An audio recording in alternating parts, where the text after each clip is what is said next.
La succession des crises suivies par l'Espagne tout au long des derniers 100 ans a eu comme effet une corrélative séquence d'âpres débats sur le contenu de mémoire y attaché, en particulier sur la guerre civile, le grand événement et la grande tragédie du siècle. Étroitement liées à sa genèse, les deux guerres coloniales à Cuba, à la fin du XIXe siècle, et au Maroc, aux années 10 et 20, tragiques elles-mêmes, occuperont la place des prologues de la grande lutte fratricide entre les deux Espagnes.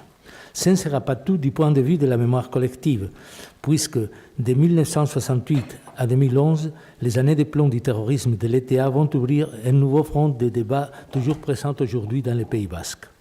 La fin du franquisme, il faut dire que la fin du franquisme ne signifia pas la disparition de l'organisation terroriste, dont la survie s'appuya sur sa rigide plateforme idéologique anti-espagnole et aussi sur la persistance des violations des droits humains par les forces de l'ordre du nouveau régime. La naissance de l'ETA s'était en plus vue favorisée par la mémoire historique d'une guerre civile dont le grand symbole pour les Basques fut le bombardement de Guernica en 1937. Le phénomène est comparable au rôle joué par les souvenirs de l'expérience frustrée des partisans en Italie pendant la période de formation des Brigades Rouges, mais bien sûr avec une intensité bien supérieure. Bon, ça commence avec les guerres de Cuba et d'Afrique qui avaient créé une fracture décisive dans le processus de nation building, dans la mesure où elles sanctionnèrent l'échec total d'un colonialisme dont l'Espagne avait été l'avant-garde depuis le XVIe siècle, en ouvert contraste avec les autres puissances européennes, même les plus petites. Conséquence de la défaite infligée par les États-Unis, la perte de Cuba et de Puerto Rico en 1998 fut inscrite dans la mémoire collective sous le nom de désastre, puisqu'elle enfonça, détruisit les espoirs de modernisation nés avec la révolution libérale et mit en relief les profondes insuffisances d'un État dominé par les oligarchies agraires et par le clientélisme, le caciquisme, et aussi l'échec total de ses forces armées. Ce dernier aspect jouera un grand rôle dans l'avenir, parce que depuis la perte de l'Amérique continentale en 1824, une armée presque toujours vaincue à l'extérieur, mais aux effectifs toujours gonflés jusqu'aux années 80 du dernier siècle, développe un corporatisme qui, sous le masque de l'exaltation patriotique, cache une défense saugrenue de ses privilèges. La persistance d'un service militaire, reflet du régime politique censitaire, avec une bourgeoisie délivrée de la conscription, clôt le cercle de l'affrontement entre la caste des généraux et des officiers et un peuple soumis à la contribution du sang. C'est miles gloriosus contre peuple et aussi miles gloriosus contre le parlementarisme, accusé de poignarder dans le dos l'héroïsme de l'armée et de la marine depuis 1998. Sans oublier la haine contre les intellectuels qui, depuis 1898, critiquent la situation irrationnelle de la politique espagnole qu'il qualifie d'esperpento, c'est-à-dire d'absolument grotesque. Le dualisme résultant, un vrai éclatement de la mémoire, permet d'expliquer cette dimension fondatrice pour la guerre civile et de la guerre civile. Le général Franco, lui-même fils d'un administrateur de la marine à Cuba et dont la vertigineuse carrière due à la guerre d'Afrique, aura le souci de codifier la version militariste de la mémoire dans un film, Race, de 1942, dont il est le scénariste. Quand même, il a évoqué le scénario, c'était un autre qui a écrit. Et le récit commence avec les images de la soi-disant héroïque défaite dans les combats navals de Santiago en 1998, assimilés à Trafalgar, dont le contrepoint est l'antipatriotisme des parlementaires et des universitaires avec la franc-maçonnerie en agent caché de destruction. La survie des valeurs militaires rendra possible la nouvelle reconquête en 1936, cette fois contre les Rouges et avec le soutien des troupes marocaines régulares dont le commandement est exercé dans les films par un officier sosie du Franco des années 20. C'est la guerre du Maroc en positif. L'Espagne éternelle est sauvée. Certes, la vision libérale et populaire se trouve tout à fait à l'opposé de celle qui propose le nationalisme militariste. La guerre d'Afrique, avec son nouveau désastre, cette fois infligé aux alentours de Melilla par les Kabyles en 1921, montre encore une fois l'inefficacité d'une armée qui surmonte la crise seulement grâce à l'intervention française et dans laquelle la vie des soldats n'est contre rien. Melilla n'est plus Melilla, Melilla est un abattoir où les hommes sont égorgés comme s'ils étaient des moutons, nous dit la complainte populaire. Los moros, les morts, joueront un rôle terrifiant au cours de la guerre de 1936. Donc, la valeur de l'hymne et du drapeau était déjà compromise depuis le temps de la guerre de Cuba. Même les défenseurs les plus passionnés de la domination espagnole sur l'île n'utilisaient pas à l'époque, dans leurs actes publics, l'hymne national espagnol, mais la marche de Cádiz, un chin-chin, chin-chin, chin-chin, tiré d'une opérette. Pour un personnage du peuple, dans un roman de l'écrivain Pío Baroja, le drapeau espagnol n'est plus que, guillemets, le symbole du despotisme et de la tyrannie. Ce n'est pas le tricolore français. Ce n'est pas par hasard qu'en 1898, c'est le point de départ des nationalistes catalans et basques. Dans l'un des plus beaux films sur la guerre civile, Le thé et les temps de bicyclette, de 1984, les protagonistes expliquent à son enfance ce que signifie l'entrée de Franco à Madrid en avril 1939. Guillemets, il ne s'agit pas de la paix, mais de la victoire. Le dualisme de mémoire devient alors, jusqu'à aujourd'hui, un obstacle insurmontable pour l'établissement d'une mémoire collective de la guerre, étant donné la position asymétrique des vainqueurs et vaincus, qui est encadrée par des décennies de répression justifiées par leur objectif central d'exterminer pour toujours l'anti-Espagne, et avec sa base humaine, tout vestige de libéralisme, de démocratie et des organisations des classes. En novembre 1936, Franco l'avait confié à l'ambassadeur français Jean Herbette qu'une simple contre-réforme politique ne suffisait pas. Il fallait entreprendre une opération chirurgicale. Celle-ci prit la forme de génocide dans lequel, comme le Khmer rouge au Cambodge, une partie de la société décide l'élimination de l'autre part, met en place une conspiration à ses propos et déchaîne alors le massacre systématique de l'ennemi désigné. Il faut penser qu'il y a eu autour de 50 000 républicains, socialistes et communistes, exécutés après 1939, et cela, à mon avis, fournit la preuve d'une volonté d'annihilation et pas seulement des victoires sur l'ennemi. L'opération chirurgicale prit la forme d'une amputation. Les conditions établies par Raphaël Lemkin sont en principe remplies. Un héritier du nationalisme militaire corporatif de l'après-guerre, le franquisme procéda rapidement à forger une mémoire historique qui correspondait aux intérêts et aux mythes des oligarchies dominantes jusqu'à la Seconde République, surtout de l'armée et de l'Église, c'est-à-dire des vainqueurs de 1939. Le fil de Franco Ras était une bonne épreuve. Avec le propos de légitimer leurs actions punitives, le ministère de la Justice franquiste élabora dès 1940 un grand recueil documentaire des crimes et des délits réels ou imputés commis sous la domination rouge, connu par le nom de la causa générale, l'instruction générale. Il fallait en plus rendre inviolable la structure du pouvoir menacée depuis 1931 avec la Seconde République et à ce but inscrire dans la conscience des Espagnols une vision archaïsante selon laquelle les valeurs et même les institutions de l'Espagne des rois catholiques et de Philippe II devaient être récupérées. Ici, je m'en vais du texte un instant pour souligner qu'à l'Académie de l'Histoire, après la mort de Franco, il y a eu des académiciens de l'Académie de l'Histoire franquiste qui ont proposé qu'avec la monarchie, elle pourrait octroyer encore de nouveaux titres de Flandre. Bon, c'était un retour en arrière en vrai et du forme. Cet ordre exemplaire aurait été altéré par les idées rationalistes et sataniques du libéralisme et de la franc-maçonnerie, autant des causes du danger de perte de la nation qui devrait être extirpée désormais. L'anti-Espagne était née et après la victoire, une propagande officielle obsessive et un enseignement dominé par le national-catholicisme et par une secture qui excluait tout contenu susceptible de menacer les idées saines. Le cinéma suivit le même chemin, prolongé cette fois en arrière, afin de retrouver le grand moment des rois catholiques et de la conquête de l'Amérique. La guerre civile était trop proche, alors un peu oubliée, parce que d'ailleurs il y avait le patron sacré du film de Franco. Bien sûr, tous les événements qui contrevenaient cette ligne étaient gommés et la censure y était pour éviter des infractions, tant dans les récits littéraires ou cinématographiques, même dans les publications d'allure scientifique. C'est ainsi que dans l'opérette la plus populaire, la zarzuela la plus populaire de la fin du XIXe siècle, la zarzuela La verbena de la Paloma, la fête de la Paloma, la fête de la Colombe, le corps des typographes fut éliminé. La toponymie, le nomenclateur des rues furent soigneusement épurés et les noms maudits de l'histoire d'Espagne ne pouvaient pas même être cités.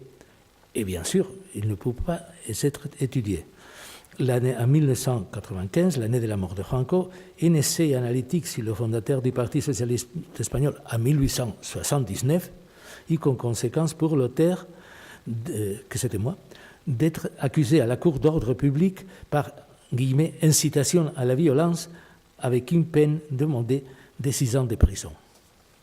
La mémoire officielle culminait avec l'exaltation de la figure de Franco, le caudillo, dans sa qualité de sauveur de l'Espagne au cours d'une guerre qui, par son caractère sacré, devenait une nouvelle croisade. Grâce à lui, l'alliance de l'épée et de l'autel espérait régner pour toujours en Espagne. Cette vocation d'éternité s'exprima dans la construction des monuments grandioses à la Sierra de Madrid, près de la ligne du front pendant la guerre. En principe, ce devait être un lieu de rencontre des caïdos, des morts de deux côtés. En réalité, ce fut le tombeau collectif des morts franquistes, présidé par le sépulcre de Franco à sa mort et de José Antonio, le fondateur du fascisme espagnol, tandis que les prisonniers républicains y contribuèrent seulement avec leur travail forcé. Et la vallée des morts, le Valle de los Caídos, fut et reste encore le grand lieu survivant de la mémoire franquiste. Parce que, par exemple, les statues équestres de Franco ont été presque toutes abattues. Donc, entre 1939 et 1975, il y eut deux mémoires asymétriques en héritière du résultat de la guerre.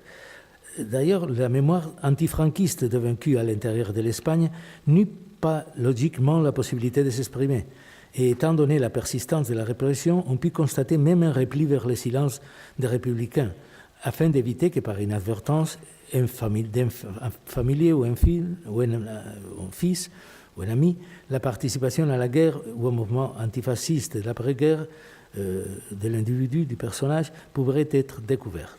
Comme ce fut le cas chez les Arméniens surveillant en Turquie seulement la seconde génération après le génocide de 1915 à 1922, ébaucha une récupération de du passé tragique. En plus, même à l'exil, c'était une mémoire fragmentée. D'une part, le Parti communiste faisait l'éloge de lui-même et négligeait les autres, et les autres diabolisaient le Parti communiste. Donc c'était le déchirement des affrontements politiques de la guerre eurent une longue durée. Leur seul point commun fut la condamnation du franquisme associée à l'espoir d'une revanche, une attitude présente surtout entre 1944 et 1948. Mais la dictature de Franco surmonta ces difficultés dans le cadre de la guerre froide. Une répression brutale et efficace put réduire alors presque à néant la présence de deux grands courants historiques du mouvement ouvrier, socialistes et anarchistes, et les plus résistants, c'était le Parti communiste, mais devait admettre que la plupart de ses militants étaient en prison, s'ils n'avaient pas été fusillés plus tôt. La seule compensation face à l'avenir fut l'œuvre d'historiens, essayistes démocrates, en France surtout, lequel bâtirent en comble, et aussi en Angleterre, aux États-Unis, mais qui bâtirent de fond en comble une histoire d'Espagne scientifique qui, vers les années 60, avait déjà démantelé la baraque de la vision franquiste passée, de ces moments aussi avec l'aide des historiens espagnols. Mais même la petite histoire d'Espagne de Pierre Vilar était interdite. Le grand mensonge du récit officiel franquiste, l'accusation au rouge d'avoir incendié Guernica, en fait bombardé par la Légion Condor nazie, eut désormais un effet boomerang, en devenant la preuve de l'association avec les crimes de guerre du dictateur avec les crimes de guerre commis par les avions hitlériens. Mais le régime restait solide, et après le pacte d'alliance militaire avec les États-Unis en 1952, on ne pouvait pas espérer sa fin en renversant le résultat de la guerre. Le Parti communiste fut le premier à se rendre compte, et en 1956 proposa un grand tournant stratégique. L'opposition République contre Franco fut remplacée par une invitation à tous les démocrates, sans distinction d'origine de ces franquistes y inclus, à se grouper autour d'un seul objectif, l'établissement de la démocratie en Espagne. Ce fut le mot d'ordre de réconciliation nationale que les soviétiques, bien sûr, ne savaient pas ce que cela veut dire, et protestèrent. Et c'était une initiative curieuse de la présidente du parti, Dolores Ibarra Passionaria, qu'il faut le dire, c'est une femme qui est restée catholique toute sa vie. Elle est morte avec les saints sacrements, quelque chose que l'on ne connaît pas trop. Donc il faut penser que ces origines catholiques, chrétiennes, ont joué dans le sens de cette proposition très fertile. La réconciliation nationale n'eut pas lieu dans le sens politique, mais elle eut lieu dans l'opinion publique, peu à peu. Il y a eu toujours, avec plus de force, la sensation que le franquisme ne devait pas durer, qu'on était hors de l'Europe, qu'il fallait entrer en Europe. C'est par cela surtout que la bourgeoisie, les capitalistes ont décidé d'être démocrates ou d'accepter la démocratie parce qu'il fallait vendre. D'une façon, ça, le président de Freixenet, l'un des Cavas, des plus connus en Espagne, l'a souligné. La démocratie, ça ne voulait rien dire pour nous, mais il fallait vendre tout de suite.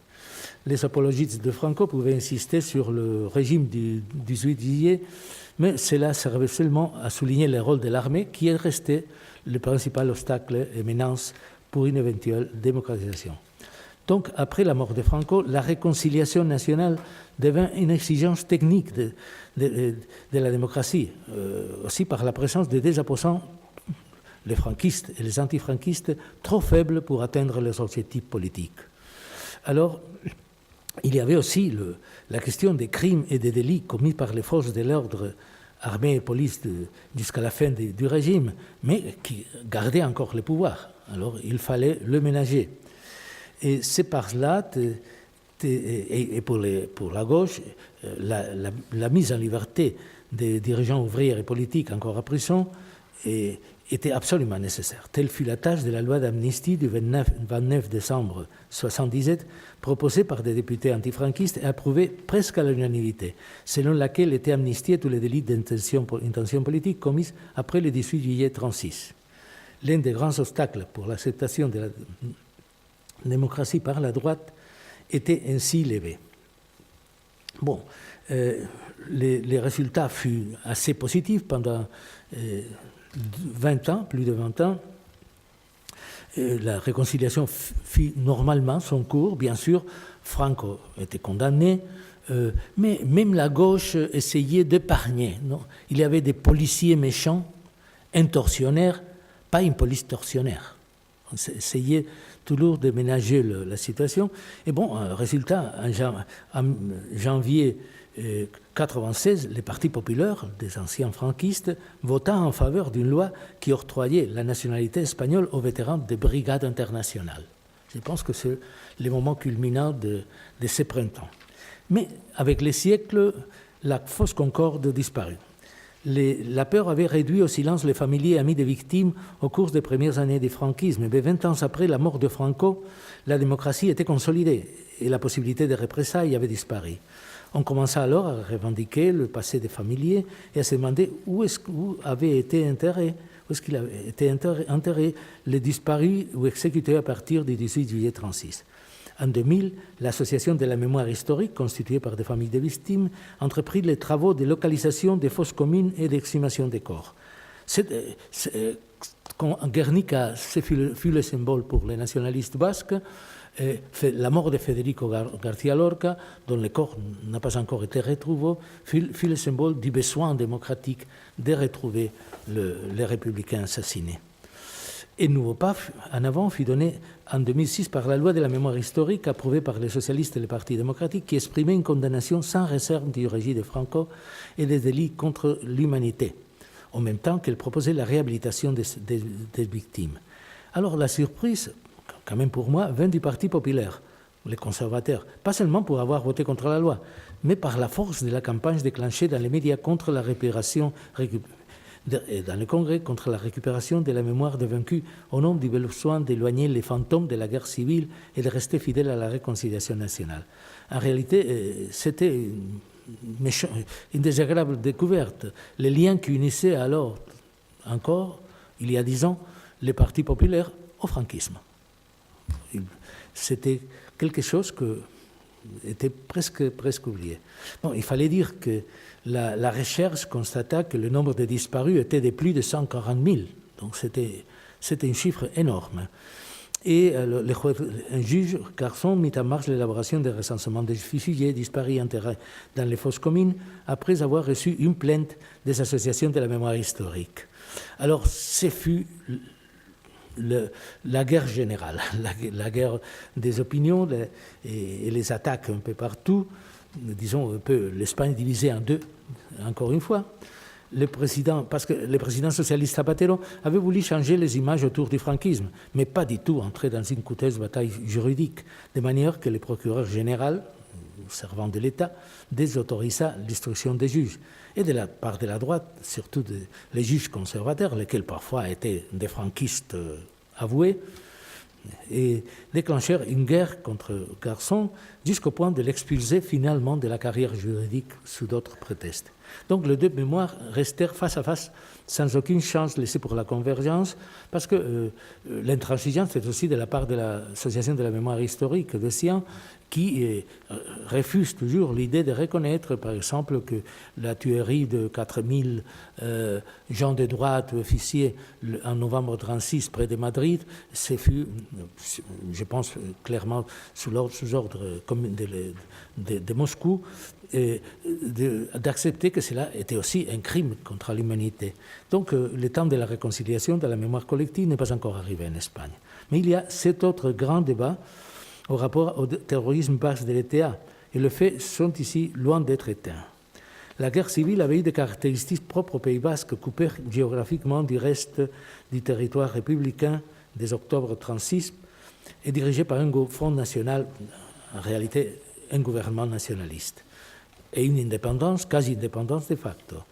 Mais les partis nationalistes basques n'aimaient pas trop la République, et il y avait en plus la pression du Vatican. Alors cela finit d'une façon aussi assez grotesque, avec le bataillon nationaliste basque qui firent une reddition à eux seuls, aux troupes italiennes, avec l'espoir de devenir un protectorat de Mussolini. Bon, c'était quelque chose qui ne marchait pas. Alors Franco fusilla quelques-uns, mais il faut dire, il fusilla quelques-uns. Le chef du Parti nationaliste basque qui était là n'a pas été fusillé. Le père de Paco Rabanne, les couturiers, oui, qui étaient communistes à l'époque. Alors la répression a été très forte, mais pas tellement forte comme dans le reste de l'Espagne, d'ailleurs parce que les nationalistes basques étaient des conservateurs. En conséquence, les nationalistes politiques et culturels basques seraient écrasés tout au long du franquisme dans l'expression publique, mais survivra au sein de la société civile avec l'aide d'une église francophone. La transmission idéologique maintient alors une intensité bien supérieure à celle du reste de l'Espagne pour la double voie familière et religieuse. Bon, cette persécution symbolique, mais qui était très persistante et très présente dans la vie basque, rendit plus facile pour les générations de l'après-guerre de récupérer les aspects les plus durs du nationalisme basque, qu'il faut le souligner, à l'égal du nationalisme allemand, n'était pas un nationaliste ethnique, mais biologique. Alors, un héritier des insurrects carlistes du XIXe siècle, les premiers nationalistes avaient rêvé d'une nouvelle rébellion contre l'occupant espagnol, alors imaginaire, mais Franco avait rendu réelle cette occupation. Le devoir de ce que nous appelions la Gaste d'Iberia, la nouvelle jeunesse basque dans laquelle j'étais, était en conséquence de prendre les armes, ça, je n'étais pas d'accord, en suivant l'exemple des luttes d'indépendance anticoloniale en Algérie, au Vietnam ou au Congo, et surtout des goudaris, des soldats basques de la guerre civile. C'est ainsi qu'avec un soutien populaire très fort des nationalistes, une passivité des partis nationalistes basques, est né l'ETA. Bon, l'ETA imposa une dictature de la terreur sur la société basque, spécialement dans les milieux ruraux, là où tout le monde se connaît. Oui. Et son contrepoids fut la persistance, presque 900 morts, des milliers de blessés, et le terreur, parce qu'il y a 3 cercles de victimes, la victime qui est tueur, les familiers immédiats, et aussi ceux qui ont subi la menace de mort. Il fallait dire que l'ETA a menacé plus de 13 000 personnes de mort et plus de 3 000 personnes ont dû avoir protection policière, dont je me souviens encore. Alors, mais il y a aussi, de l'autre côté, un terrorisme d'État sous le gouvernement de Felipe González, celui de Gall, actif entre 1983 et 1987, organisé par le ministère de l'Intérieur du gouvernement socialiste, avec un bilan de 27 morts et des effets bien sérieux sur l'opinion publique. Bon, alors la mémoire des victimes n'est pris pas fort dès le début parce qu'elles étaient trop isolées. C'était des militaires, c'était des policiers, c'était aussi des gens accusés par l'ETA d'être collaborateurs. Mais après les années 90, ça changea parce que l'ETA changea de cap et a défini une stratégie de socialisation de la souffrance où démocrates, socialistes, conseillers municipaux démocrates ont été assassinés les uns après les autres. c'est là la réaction des nationalistes a été assez contradictoire, je m'en souviens, je pourrais dans les dialogues l'expliquer, mais c'était une sensation, pas de bourreau volontaire dans le sens de Goldhagen, mais aussi de complices silencieux. C'était, on vous disait, vous êtes très, je cite mon expérience personnelle, vous êtes très intelligent.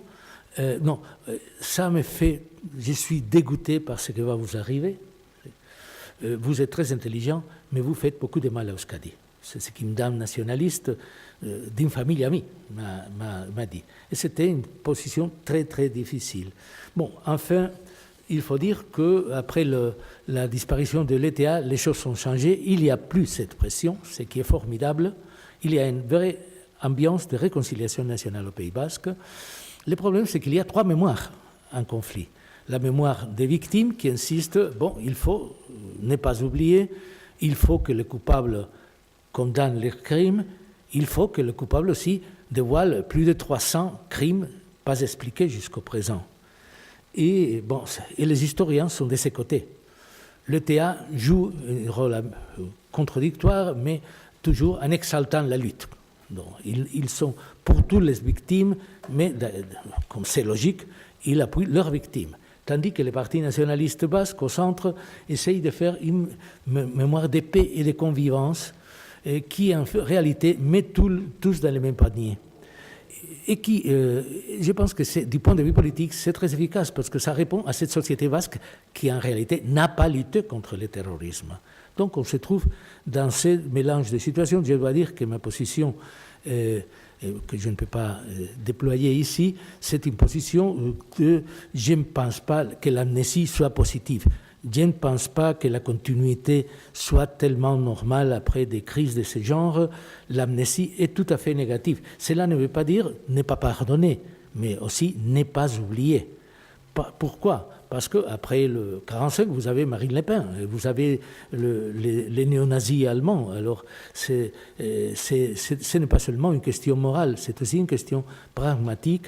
Je pense que la clarté, et surtout ce qui manque dans les cas espagnols, le fait que les deux côtés, les deux secteurs acceptent un terrain commun de vérité et d'autocritique, c'est la base réelle d'une réconciliation. Merci.